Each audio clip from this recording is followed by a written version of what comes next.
할렐루야. 하나님의 크신 은혜와 사랑이 여러분의 삶 가운데 가득하시기를 주님의 이름으로 축원합니다. 코로나 상황 속에서 참 어려운 때를 보내고 있습니다. 연일 확진자가 기하급수적으로 너무나 많은 사람들이 확진에 걸리고 또 그로 인하여 하루하루가 안전할 수 없는 세상을 우리가 살아가고 있지요. 그럼에도 하나님께서 우리를 지켜주신 줄로 믿습니다. 우리와 함께 하셔서 보호하셔서 오늘 이렇게 거룩한 날 주님을 예배할 수 있는 것 하나님의 크신 은혜인 줄로 믿습니다. 한 주간 하나님의 은혜가 너무 커서 사실 그렇잖아요. 받은 바 은혜를 어떻게 하나님 앞에 보답할 수 있을까? 찬송밖에 없더라고요. 그래서 우리 전사님, 우리 이번에 우리 교육자 부부가 한번 찬송합시다.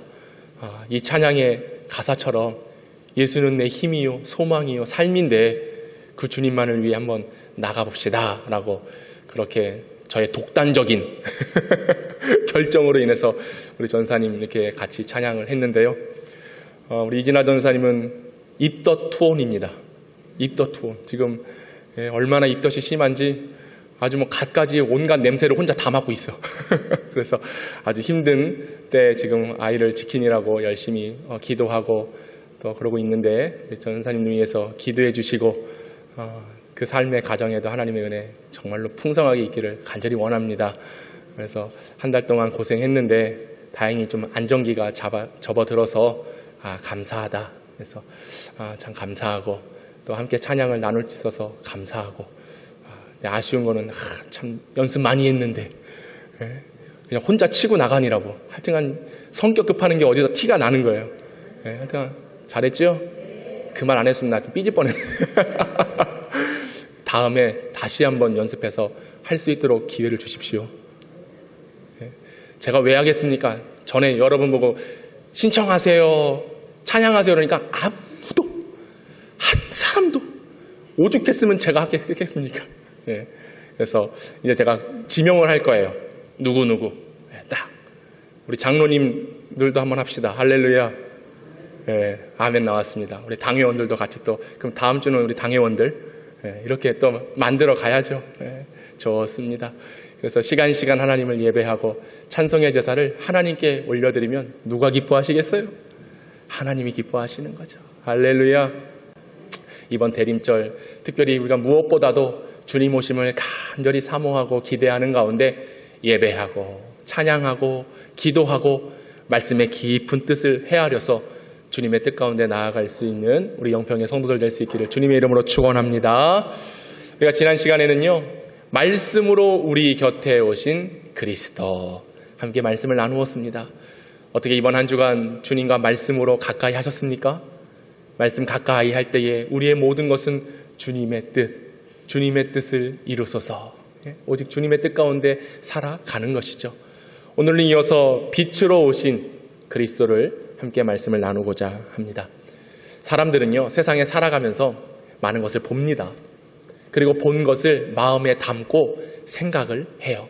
그리고 말을 하는 것입니다. 이것은 인간의 본질적인 행태입니다. 사람이 보고 말하고 듣고 그리고 그대로 생각하는 것은요, 사람이 본질적으로 가지고 있는 모습이라고 하는 것입니다. 이것을 전문적인 용어로 뭐라고 얘기하냐? 사회성이라고 얘기해요. 왜냐하면 살아가면서 사람이 성장하고 발전하기 위해서 이 사회성을 키워나가는 것입니다. 이 사회성을 키워나가는데 가장 중요한 것이 바로 보는 것, 그리고 생각하는 것, 그 사고함 속에서 만들어진 삶을 살아갈 때에 성장하고 발전할 수 있다라고 하는 것이죠. 그래서 우리의 모든 것이 바로 인간의 표현 능력으로서 사람들은 인생을 걸어가게 되는 것이고 표현함으로써 사람이 성장할 수 있게 된다는 말입니다. 그런데 무엇보다 중요한 것은 무엇이냐? 우리가 보는 것 중요해요. 말하고 생각하는 것 중요합니다. 그래서 그것을 결정짓고 인생을 계획함 속에서 살아가는 것 너무나 중요하지만 그 속에 반드시 필요한 것이 있어요. 그게 뭐냐? 사회성을 이루고 이 사회에서 하나의 일원으로서 더 보다 발전적이고 성장을 이루기 위해서는 내가 아닌 다른 누군가와 함께 살아가야 된다는 거예요. 혼자의 힘으로는 불가능해요. 아무리 사람이 지혜롭고 뛰어나고 재능이 있고 경험이 있다고 한들 혼자의 힘으로는 건설적인 일을 도모할 수가 없는 것입니다. 여러 구성원들과 함께 교류하고 적절한 관계를 이루어 갈 때에 그것이 시너지 효과가 생기는 거예요. 힘과 힘이 합해져서 더 많은 유익을 얻을 수 있고 그로 인하여 인간은 이 사회 속에서 사회성을 발휘하며 살아갈 수 있다라고 하는 것이죠. 여러분, 혼자 살아갈 수 있습니다. 혼자 생각할 수 있어요. 그리고 모든 계획과 일을 혼자 뜻대로 주관할 수 있습니다. 하지만 그 끝에는 항상 공허함이 있어요. 허무함이 있습니다. 야, 이만하면 됐다라고 생각했는데 다른 사람들과 비교했을 때 한참 뒤떨어져 있는 것입니다. 그래서 사람은요, 서로 교류하고 협력하고 하나 돼야 된다는 것입니다. 19세기 독일의 철학자 루이 비트 로이바흐어는 이렇게 얘기합니다. 인간의 본질은 무엇이냐? 인간의 본질은 인간과 인간을 연결하는 공동체 안에 있을 때 인간의 본질이 세워진다라고 얘기했어요. 그러니까 결국 개인 혼자는 불가능하다는 거예요. 아무리 뛰어난들, 아무리 많은 것을 가지고 있는 듯 혼자의 힘으로는 어렵다는 거예요. 인간의 본질, 사람들이 살아가는 환경은 결국 인간과 인간 공동체를 이루며 살아가야 된다라는 것을 말하고 있는 것입니다. 당신이 없이는 내가 없는 거예요. 우리가 없이는 내가 존재할 수 없다라고 하는 사실입니다. 그래서 인간의 본질은 공존함에 있는 겁니다. 함께함에, 연합함에 인간의 존재를 찾아갈 수 있다라고 하는 것이죠. 이 시대는 사실 혼자 살아가는, 그리고 혼자만을 위한 시대 풍조가 문화로 짙게 깔려 있습니다. 그래서 우리 청년들은요, 이런 얘기해요. 아유, 저는 결혼 안 하고 혼자 살 겁니다. 친구도 필요 없습니다. 그 누구도 나를 도와주지 않아요. 그러니 나 혼자가 좋습니다. 만족스럽습니다. 라고 이야기를 하지요. 그런데요, 그렇게 말하는 사람들 그 중심에 무엇이 있냐? 고독이 있어요. 허무함이 있어요. 외로움이 있는 것입니다. 아니, 혼자 그렇게 잘 살 수 있을 것처럼 얘기하면서 왜 그 속에 외로움이 있을까요? 왜 고독이 있을까요? 혼자 독존하려고 하지만 언제나 그 외로움은 우리의 삶에 짙게 깔려 있다라고 하는 사실입니다. 왜냐? 그처럼 우리 인간은 혼자는 안 된다는 거예요. 독처할 수가 없는 존재가 바로 인간이라고 하는 사실이죠. 그래서 외로움과 고독과 그런 결핍들이 결국에 본질적으로 사람이 함께 어울려 살아야 된다는 것을 증명하고 있는 것입니다. 시편 133편 1절에 우리 주님 말씀하십니다. 보라, 형제가 연합하여 동거함이 어찌 그리 선하고 아름다운고. 인간은 혼자가 아닙니다. 연합하고 동거하고 함께 할 때에 선함이 나타날 수 있습니다. 그리고 그 사람의 모습 속에서 아름다움이라고 하는 것은 연합하고 함께 할 때에 그 아름다움의 빛을 발할 수 있다라고 하는 것이죠. 전도서 4장에 보면요, 어떤 한 사람이 있습니다. 그런데 그 사람에게는 아들이 없습니다. 형제도 없습니다. 홀로 인생을 살아가고 있습니다. 그 사람은 무엇을 이야기하느냐? 나는 혼자라 괜찮다. 나에게는 물질도 있고 권세도 있다. 그렇게 큰 소리 뻥뻥 치며 살아가지요. 하지만 주님은 뭘 말씀하시느냐? 그런 인생의 끝은 항상 외로움과 수고로움만 있을 것이다 라고 이야기를 해요. 그래서 아무리 부귀가 있고 권세가 있다고 한들 그 사람에게 누군가가 위로자가 없다고 한다면 차라리 그 사람은 죽는 이보다 못하다라고 하는 평을 솔로몬은 합니다. 아무리 많은 것이 있고 부귀하고 존귀하고 권세가 있다고 한들 내 곁에 그 누가 없다고 한다면 차라리 그 사람은 죽는 이마 못하다라고 평가를 하는 것이죠. 그래서 고독한 인생 속에 참 지혜를 알려주기 위해 솔로몬의 결론은 무엇입니까? 전도서 4장 11절 12절은 이렇게 이야기합니다. 우리 같이 한번 읽어보겠습니다. 시작. 또 두 사람이 함께 누우면 따뜻하거니와 한 사람이면 어찌 따뜻하랴.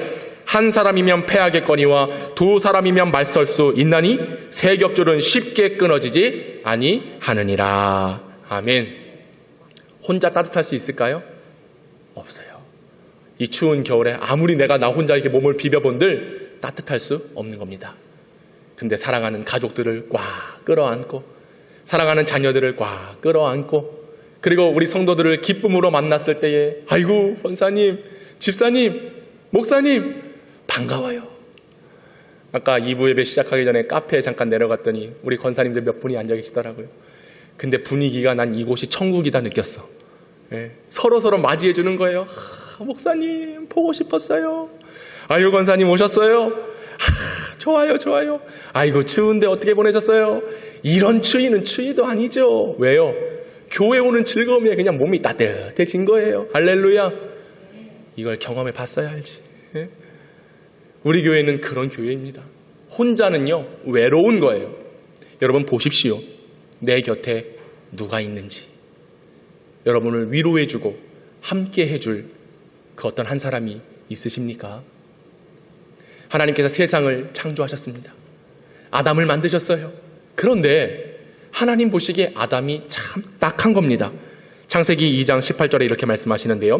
여호와 하나님이 이르시되 사람이 혼자 사는 것이 좋지 아니하니 내가 그를 위하여 돕는 배필을 지으리라 하시니라. 혼자 있는 게 보기 안 좋은 거예요. 그래서 개역 한글 성경에는 뭐라고 얘기합니까? 독처하는 것이 좋지 못하다. 독처하는 것, 혼자 있는 것이 참 안쓰러운 겁니다.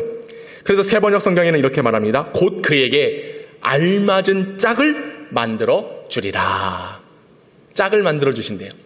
돕는 배필, 도울 자, 위로자, 함께하는 누군가를 아담에게 주시겠다라고 하는 것입니다. 이 돕는 배필이라고 하는 것은 무엇이냐? 내 눈에 보이는 자입니다. 눈에 띄는 자를 의미하는 거예요. 여러분, 내 곁에 짝이 있어야 돼요. 동무가 있어야 되는 것입니다. 내 앞에, 내 옆에, 내 뒤에 내가 눈으로 볼 수 있는 그 한 사람이 있어야 된다라고 하는 것입니다. 여러분, 우리는 누군가가 필요해요. 우리 곁에 누군가가 없이는 외로워서 혼자는 결코 살아갈 수 없는 것입니다. 누군가가 있어야 위로를 받아요. 누군가 내 곁에 있어야 힘을 얻을 수 있는 것입니다. 여러분, 누군가가 내 곁에 있다라고 하는 것은 복인 줄로 믿으시기 바랍니다. 혼자 있는 것은 좋지 않은 거예요. 하나님께서 오죽했으면 알맞은 짝을 너에게 주겠다라고 말씀하시겠습니까? 여러분, 우리 성도들이 우리 교회 안에서 가까이 할 수 있기를 원합니다. 때로는요, 마음에 안 들어. 그냥 보면 꼴보기 싫어. 여러분들 얘기하는 거 아니에요? 오해하지 마요. 그런데도 내 곁에 있어줌에 감사하는 거예요. 한 믿음을 가지고 공동체, 교회 공동체를 세워가는 것, 이것이 나에게는 큰 위로와 힘이 될 수 있다라고 하는 것입니다. 저와 여러분이 하나가 돼야 돼요. 성도들이 하나가 돼야 돼요. 특별히요, 목사는 그래요. 성도들과 가까이 할 때 힘을 얻고 위로를 받습니다. 어제도 오전부터 오후 늦은 시간까지 신방하고 또 식사하고, 근데 그 권사님 그래요. 목사님, 시간 많이 뺏어서 죄송해요. 바쁘실 텐데 죄송해요. 제가 그랬어요. 권사님, 죄송할 거 하나도 없다고. 저는 오히려 이렇게 성도들과 교제하고 신방하고 기도 제목 나누고 이러는 게 나에게는 큰 힘이 됩니다라고 말씀드렸어요. 할렐루야. 저 목양실에 혼자 앉아가지고 물론 설교 준비도 해야 되고 기도도 해야 되고 마음이 분주하죠. 그런데요, 힘을 얻을 수 있는 것은 독처하는 게 아니라 함께 할 때, 곁에 있을 때. 할렐루야. 그래서 여러분들이 성도들 간에도 함께 하시고 특별히 목사하고도 가깝게 있어야 되는 거예요. 뭐 인간적인 관계로 가까워지고 저는 그걸 원하지 않아요. 제가 사양합니다. 그러나 우리는 영적인 관계로, 믿음의 관계로 목사와 성도가 가까이 해야 되는 거예요. 우리 장로님들이 저와 가까이 해야 되고, 저도 우리 당회원들과 가까이 하고, 또 제가 우리 성도들과 가까이 해야 되는 거예요. 가끔 성도들과 밥 먹으러 가잖아요. 그러면 다들 멀뚱멀뚱 서 있어. 왜 서 있냐? 목사가 어디에 앉나 보는 거예요. 그래서 목사님이 딱 앉잖아요. 그러면 멀리 갔더니 어디로 가는 거야 도대체? 예? 목사를 피해서 저 멀리 끝으로 가는 거예요. 저는 그때마다 나 냄새 나나? 나한테 뭐 묻었나? 근데 또 어떤 분들은 목사님이 앉은 그 옆에 그 앞에 딱 앉아요. 그리고 말해요. 이런 때라도 목사님이랑 같이 가깝게 밥을 먹어야죠. 나는 그런 성도들이 제일 이뻐. 할렐루야. 여러분, 멀리 가는 성도들이 아니라 가깝게 올 수 있는 성도들 될 수 있기를 바랍니다. 바로 그거예요. 사랑하는 여러분, 우리가 하나님 믿는다고 얘기하잖아요. 하나님 의지합니다. 하나님 바라봅니다. 주님과 늘 동행합니다. 이 말 하기 전에 나와 함께하는 그 성도들, 내 곁에 있는 가족들, 내 동무들, 내 직장에 관계 갖고 있는 여러 사람들과 어떤 모습으로 서 있는지를 확인해 보세요. 사람은 눈에 보이는 사람과의 관계도 올바르지 않으면서 어떻게 하나님과 가까이 한다? 저는 그래서 물론은 하나님과의 관계가 잘 돼야 우리들의 관계도 잘 된다라고 믿지만, 저는 먼저 여기서, 이곳에서 성도들과의 관계를 돈독하게 하고 내 곁에 누가 있는지를 확인한 후에 하나님과 동행하는 삶 되기를 원합니다. 그래야 될 것 같아요. 어떻게 믿음 있다라고 얘기하면서 믿음의 모습은 전혀 내 삶에 드러나지 않는 것입니까? 여러분, 주님과 가까이 할 수 있기를 바랍니다. 제가 신대원 다니던 시절이요, 그때 참 힘들었어요. 왜 힘들었느냐? 물질적으로 힘들었어요. 결혼해서 아이 둘을 낳고 살아가는데 참 제 아내가 고생 많이 했죠. 저는 이제 학교 간다고 가버리면 저희 아내 혼자 애 둘 이렇게 키우는 거예요. 두 딸을 키우는 건데, 그래서 저는 그때 얘기하는 걸 별로 사실 안 좋아해요. 우리 동기들끼리도 만나면 야, 그래도 학교 다닐 때가 참 좋았다. 저도 우리 전도사님들한테 지금 공부할 때가 좋은 거야. 나중에 이 전도사 이제 뭐 전임 나가고 목사 돼봐라. 그때부터 넌 이제 끝났다. 이제 제가 막 이렇게 겁주기도 하는데 그때가 좋았다. 근데 저는 그때가 참 힘들었어요. 사실 기숙사 들어갈 만한 돈이 없었어요. 그러다가 자취방 얻을 돈이 있었냐? 그것도 없었죠. 교육전자 사례비 받으면 그걸로 생활비하고 쪼개고 때로는 하루에 한 끼 먹으면서 버텨야 될 때도 있었습니다. 집이 없었어요. 그러니 때로는 찜질방에서도 자기도 하고 학교 기도실 지하에서 쪽잠을 자기도 해요. 그런 가운데 제 동기 전도사였죠. 원룸에서 자취를 했는데, 박 전사 우리 집에서 살아. 잠만 자는 건데 뭐 어떻겠어 이러면서 집을 제공해주고 3년 동안 그렇게 도움을 줬던 동기가 있었습니다. 그리고 또 다른 동기는 야, 애 둘 낳고 사는데 참 고생한다 그러면서 친구인 저한테 용돈도 준 적도 있습니다. 차비해, 밥 사 먹어 이러면서 제가 참 밥도 많이 얻어먹고요. 참 그랬습니다. 그러니까 그 시절을 생각하면 물론 그런 동기들 간의 끈끈한 우정도 있지만 참 어렵고 힘들었어요. 생각하고 싶지 않은 시절이 신대원 다니던 3년. 또 집에 가서 아이들과 아내와 시간을 보내야 되는데 또 사역한다고 가면, 그때는 이제 주 5일제가 아니었으니까 토요일마다 애들 학교 가잖아요. 그럼 전도한다고 늘 학교 가가지고 전도하고 또 교사들과 관계 맺고 또 주일도 아침 일찍, 그때 막 일부 예배가 7시였어요. 그럼 6시까지 출근하면 막 새벽 5시에 나가는 겁니다. 나가고 또 저녁 예배 끝나면 10시, 저녁 10시. 그거 다 끝나고 나면 또 집으로 가야 되는데 또 제 성격상 그게 안 돼. 그럼 청년들과 또 축구하러 가자 이래가지고 그 축구 모임 이름이 열사였어요. 열사. 왜 열사인지 아세요? 10시에 사커를 한다 그래서 열사. 주일날 저녁 10시에. 그러면 새벽 1시까지 축구하는 거예요. 근데 그걸로 끝이냐? 아니죠. 청년들 데리고 다 우리 집으로 갑니다. 네. 우리 아내는 자고 있고 우리 애들 그럼 조용조용 들어가서, 그때 한창 그 박지성 축구 경기가 있었어요. 새벽에 한단 말이죠. 그거 청년들이랑 보는 거예요. 축구하고 와가지고 집에서 커피 내려 먹으면서 그냥 치킨 먹으면서 야, 박지성 경기 보고, 그리고 또 그날 월요일이 되면 나 학교 가 이러고 학교 가는 거예요. 그러니 참 감사하죠. 지금 제가 이렇게 살아주는 게 참 감사하고 우리 아이들 키워줘서 감사하고 그랬습니다. 그런 시간을 3년을 보냈어요. 3년을. 그런데 참 지금 돌이켜 생각해 보면 어렵고 힘들었지만 그때 누가 함께 하셨느냐? 우리 주님이 저와 함께 하셨습니다. 우리 주님이 저와 함께 하셨습니다. 그리고 저는 비록 집에 없었지만 우리 아내와 우리 가정과 우리 자녀들을 하나님께서 함께해 주셨습니다. 그리고 믿는 것은 지금도 우리 하나님은 제 곁에서, 우리 교회 곁에서 함께 계시는 분이신 줄로 믿습니다. 참 어렵고 힘들었어요. 지금도 그때 도움 줬던 동기들이 만나면 제가 밥 살 능력 되거든요. 근데도 아유 됐어. 애 새 키우면서 그 힘든 서울 땅에서 목회하니까 얼마나 힘들어 이러면서 밥 사줘요. 그리고 다 부목사예요.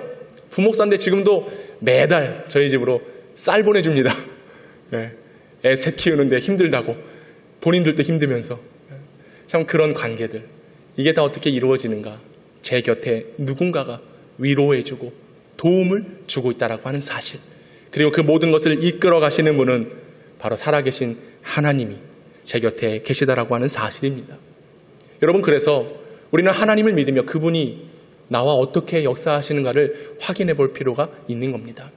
보십시오. 우리의 인생 절망 아닙니까? 고통 아닙니까? 단순히 물질적인 건 떠나서 우리 육신적으로도 시간이 지나면 지나갈수록 후퇴하는 것이 우리 인간 아닙니까? 그러니 병들어요. 어려워요. 앉고 일어섬이 힘듭니다. 특별히 우리 교회는 더 그런 연로하신 성도들이 많이 계세요. 이 시간 나와서 정말 예배하는 것, 이거 쉬운 일이 아닙니다. 그 두 다리를 이끌고 이곳에 와서 하나님을 노래한다는 것, 이게 그냥 된 것 같지만 그렇지 않아요. 저는 알죠. 저야 힘있고 젊으니까 뭐 마음껏 올라와서 뛰어와서 뭐 이렇게 한다고 보지만 우리 권사님들, 우리 집사님들 어렵게 이 걸음을 지탱하여 이곳까지 올라오세요. 그게 우리의 인생입니다. 병들 수밖에 없고 고난에 처할 수밖에 없는 그런 인생. 그런데 이런 인생에 누가 찾아오신 겁니까? 누가 여러분 곁에 계십니까? 바로 우리 예수님이 곁에 계신 줄로 믿습니다. 늘 고통만이 수반되는 인생에 하나님께서 우리를 위하여 독생자 예수 그리스도를 보내주신 줄로 믿습니다. 그래서 이번 대림절, 우리가 성탄절까지 주제로 삼은 말씀이 뭡니까? 요한복음 11장 27절. 제가 주보에도 보라색으로 딱 적어드렸잖아요. 그 말씀 무엇입니까? 우리 함께 읽어보도록 하겠습니다. 시작. 이르되 주여 그러하이다. 주는 그리스도시요 세상에 오시는 하나님의 아들이신 줄 내가 믿나이다. 할렐루야. 우리 곁에 오시는 분이 바로 예수 그리스도이십니다. 하나님의 아들이세요. 그분은 하나님이시지만 말씀이 육신되어 우리 곁에 오신 분이십니다. 요한복음 1장 14절, 말씀이 육신이 되어 우리 가운데 거하심에 우리가 그의 영광을 보니 아버지의 독생자의 영광이요 은혜와 진리가 충만하더라. 독생자의 영광입니다. 그리고 우리가 잘 알고 있는 요한복음 3장 16절, 시작. 하나님이 세상을 이처럼 사랑하사 독생자를 주셨으니 아멘. 이는 그를 믿는 자마다 멸망하지 않고 영생을 얻게 하려 하심이라. 할렐루야. 우리에게 누굴 주신 거예요? 아들을 주신 거예요. 독생자를 주셨다라고 하는 것입니다. 요한일서 4장 9절에 하나님의 사랑이 우리에게 이렇게 나타낸 바 되었으니 하나님이 자기의 독생자를 세상에 보내셨다. 왜 보내셨느냐? 그로 말미암아 우리를 살리려 하심이라. 할렐루야. 우리 곁에 누가 계시는가? 하나님의 아들 예수 그리스도가 내 곁에 계신다라고 하는 것입니다. 그렇습니다, 여러분. 우리가 그 곁에 계신 그 주님을 믿어야 되는 것입니다.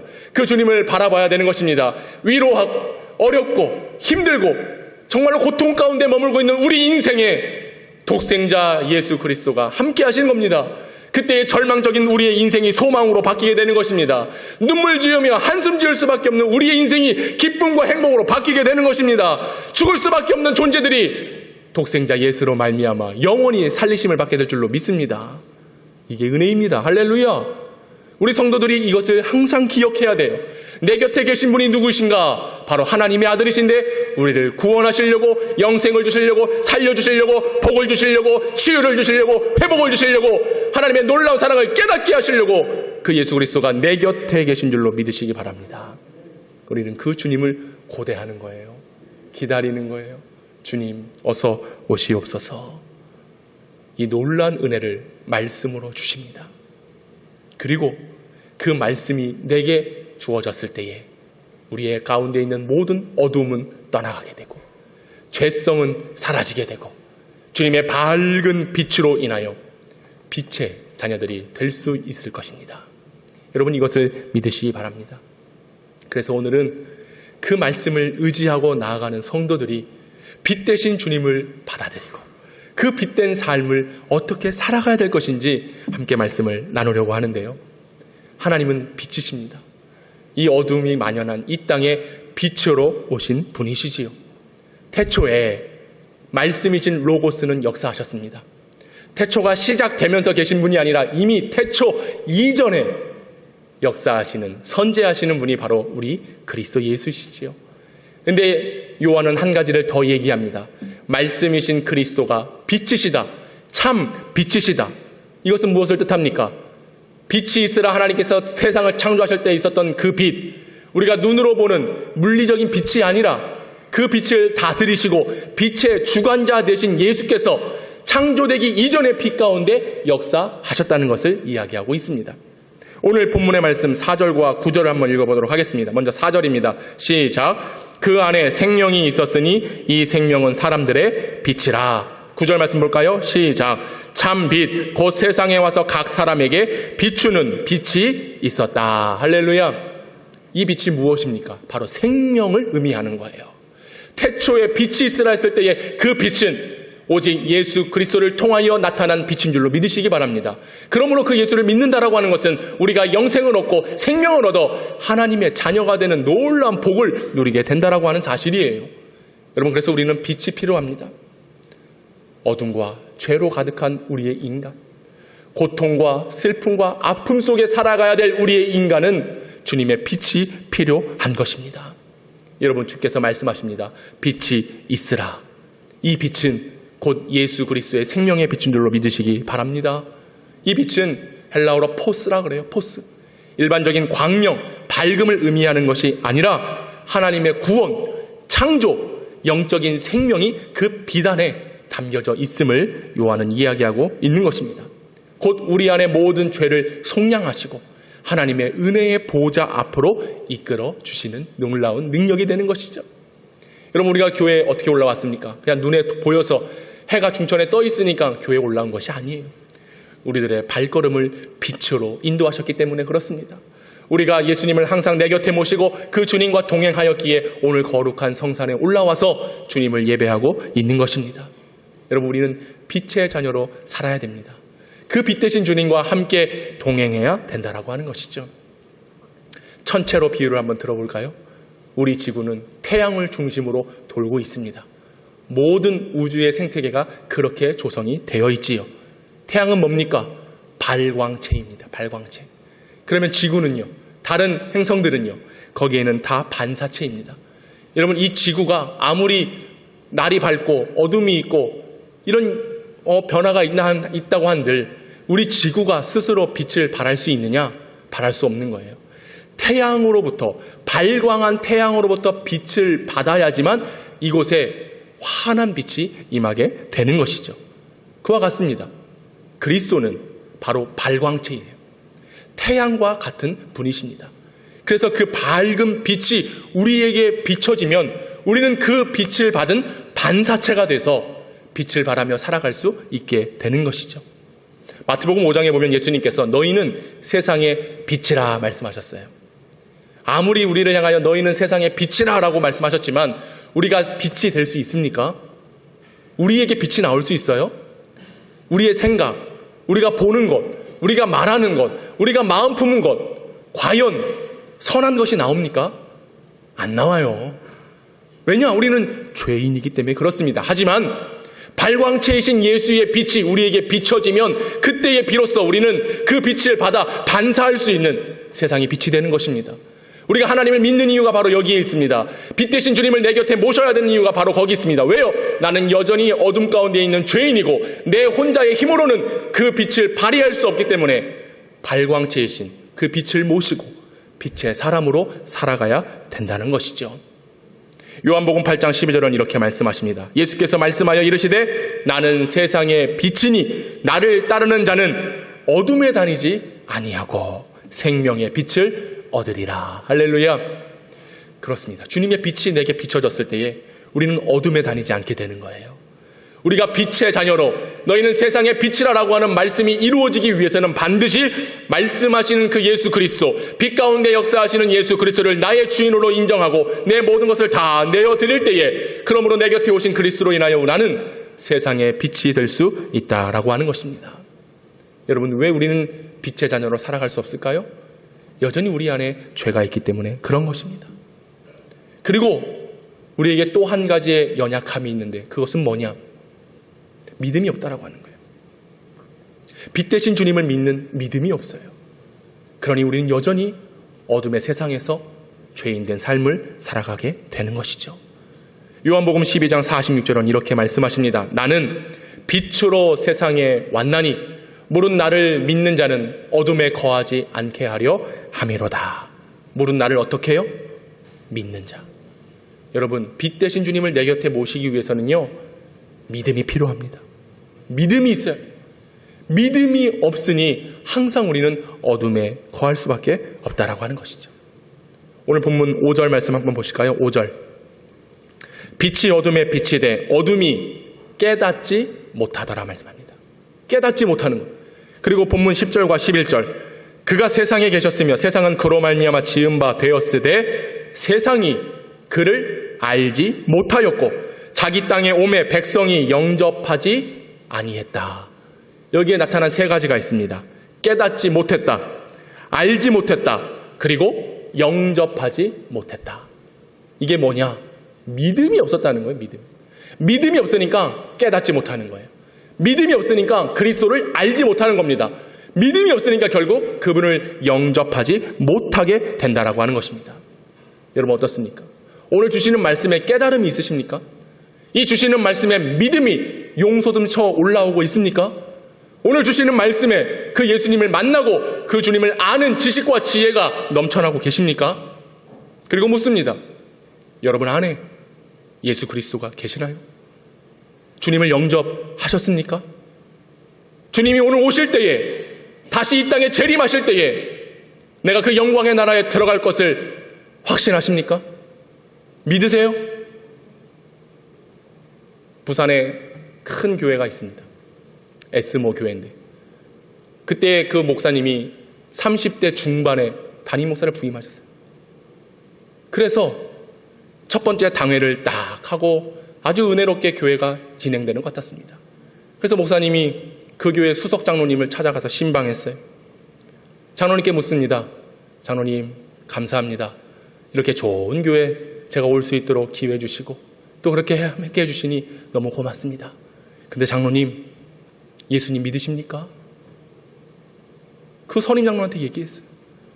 그때에 이 장로님이 얘기합니다. 아유, 목사님, 나 우리 교회 이 큰 대형 교회 수석 장로입니다. 목사님이 얘기하는 거예요. 아, 그래요. 수석 장로인 거 알겠어요.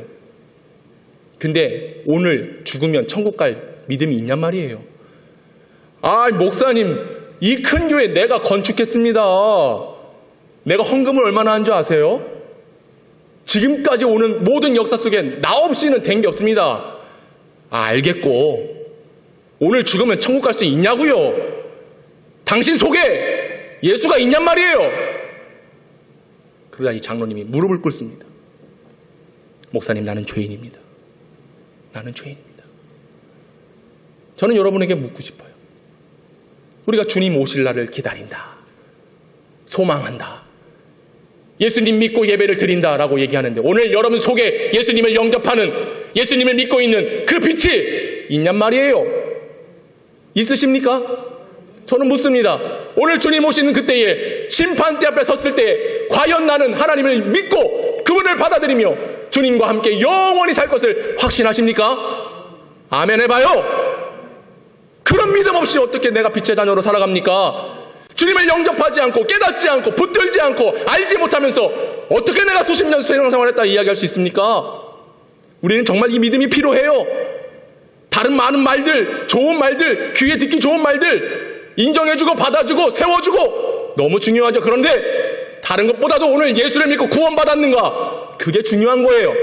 저에게도 묻습니다. 박 목사야, 예수 믿고 구원받았냐?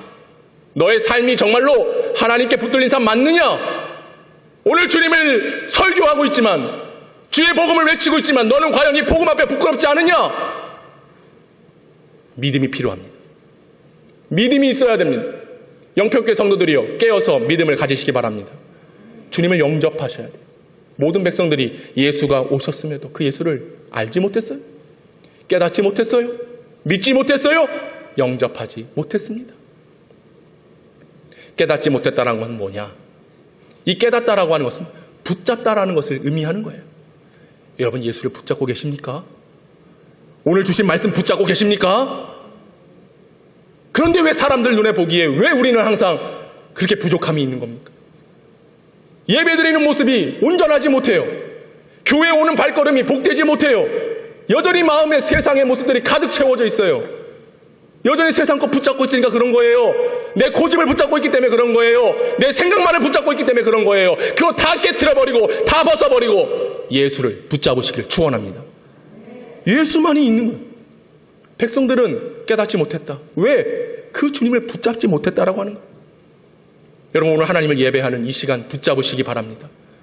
기도하는 것을 붙잡으시기 바랍니다. 말씀대로 사는 것을 붙잡으시기 바랍니다. 붙잡다라고 하는 것은 내 것을 삼기 위하여 끝까지 노력한다는 거예요. 쟁취할 때까지 놓지 않는다는 것을 의미하는 겁니다. 최후 승리를 얻기까지, 이 최후 승리가 우리 성도들에게 있어야 되는 겁니다. 이 대림절, 빛 대신 주님, 아유, 내게 와주세요. 그냥 내 입에 좋은 말이 아니에요. 빛이 내게 임한다라고 하는 것은 내 모든 죄를 벗어버린다라고 하는 것입니다. 깨달을 수 있기를 원합니다. 믿음이 있기를 바랍니다. 주님 오시는 날까지예요. 그때까지 끝까지 이 믿음, 오직 믿음으로 말미암아 살리라 함과 같으니라. 그가 의인이 아니라 우리가 나타내야 될 모습 아니겠습니까? 주님께서 말씀하시는 바, 그것을 기억하시기 바랍니다. 여러분, 그 믿음을 갖고 있을 때 하나님께서 우리에게 어떤 복을 주시느냐? 오늘 본문 12절은 이야기합니다. 영접하는 자, 곧 그 이름을 믿는 자들에게는 하나님의 자녀가 되는 권세를 주신다. 은혜입니다. 하나님의 놀라운 축복입니다. 하나님의 자녀가 되는 권세를 주시는 거예요. 어떨 때? 그 이름을 믿는 자들에게는. 할렐루야. 그래서 우리는 믿음이 필요한 거예요. 그 이름이 무엇입니까? 마태복음 1장 21절에 아들을 낳으리니 이름을 예수라 하라. 이는 그가 자기 백성을 그들의 죄에서 구원할 자이심이니라. 할렐루야. 오직 예수의 이름만이 구원이 있습니다. 그 예수의 이름을 믿을 때에 하나님의 자녀가 되는 권세를 허락해 주시는 것입니다. 아버지여, 이 죄인을 용납하여 주시고 예수님의 이름으로 구원하여 주소서. 할렐루야. 예수의 이름에 구원이 있는 줄로 믿습니다. 저는 이 예수님을 믿고 예수의 이름을 선포합니다. 이 예수님의 이름을 붙잡으시기를 축원합니다. 이 예수의 이름으로 빛의 자녀들이 될 수 있기를 원합니다. 믿는 자들에게 하나님의 자녀가 되는 권세를 주신다라고 약속하셨잖아요. 여러분, 세상의 자녀입니까? 마귀의 자녀입니까? 우리는 하나님의 자녀입니다.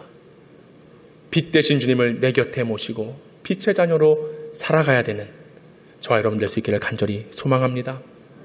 우리 주님은 말씀으로 우리에게 밝은 빛을 비춰주세요. 때로는 친구와 이웃과 성도들과 사귀면서 살아가는 것 너무나 중요하지만 진정으로 성숙하고 발전할 수 있고 무엇보다 영의 구원을 받는 길은 오직 예수 그리스도, 그분을 내 곁에 모시는 것, 이것이 우리의 믿음의 모습이 되어야 될 줄로 믿습니다. 우리 주님은 말씀으로 여러분 곁에 계세요. 그리고 빛으로 역사하셔서 빛 가운데 우리를 밝은 길로 인도해 주시고 하나님의 자녀로서 승리하는 인생 살게 하실 줄로 믿습니다. 믿음 있으십니까? 이 믿음으로써 살아가는 저와 여러분 될 수 있기를 간절히 소망합니다. 우리 결단의 찬송 하나 부르기를 원하는데요. 찬송가 620장 3절입니다. 다 알고 계실 찬양이에요. 함께 불러보겠습니다. 여기에 모인 우리 사랑받는 주의 자녀라면 주께서 뜻하신 바 우리를 통해 펼치신다.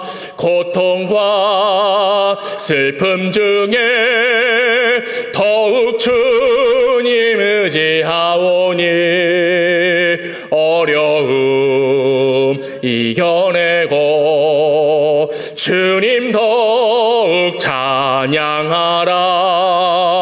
이 믿음 더욱 고세라. 주가 다 지켜주신다. 어둠 밤에도 주의 밝은 빛 인도하여 주신다. 여러분, 우리가 살아가는 이 세상과 나의 환경은 어둠입니다. 늘 고통의 연속의 시간을 보내는 것이지요. 외로울 수밖에 없습니다. 환난에 처할 수밖에 없습니다. 육신의 아픔 속에서 어떻게 치유돼야 될지 모르는 절벽에 놓여 있는 그런 상황도 있습니다. 때로는 얼마나 마음이 답답합니까? 코로나, 질병, 경제적, 자녀, 가정, 사업, 어느 것 하나 제대로 돌아가는 것 하나 없습니다. 근데 여러분, 어둠 가운데도 밝은 빛을 비춰주시는 그 예수 그리스도를 믿으시기 바랍니다. 믿으시기 바랍니다. 믿으시기 바랍니다. 그 예수가 나에게 생명을 주시고 영원한 복을 허락해 주실 줄로 믿습니다. 할렐루야.